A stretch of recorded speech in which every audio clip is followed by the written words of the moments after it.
La nouvelle charte de la transition malienne a été votée à 120 voix pour et 0 abstention.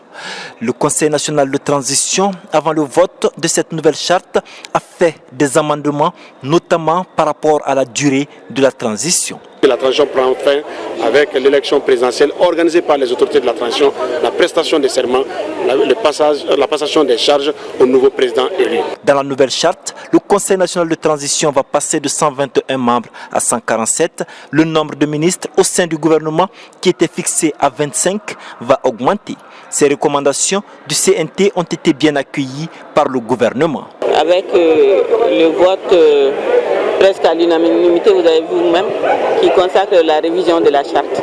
On a un tournant décisif de la vie de notre nation et c'était important qu'on nous octroie cette nouvelle confiance pour pouvoir continuer sereinement la mise en œuvre des objectifs de la transition et notamment de la refondation de notre pays.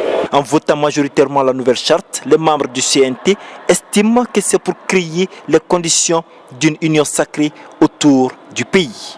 Tous les Maliens en général et les membres du CNT en particulier sont motivés pour que cette transition puisse atteindre les objectifs assignés et aller aux élections.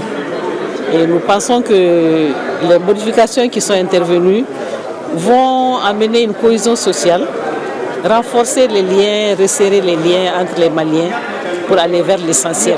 En conditionnant la fin de la transition par l'élection d'un nouveau président de la République, le CNT va à contre-courant des recommandations des assises nationales de la refondation qui avaient estimé la durée de la transition entre 6 mois et 5 ans.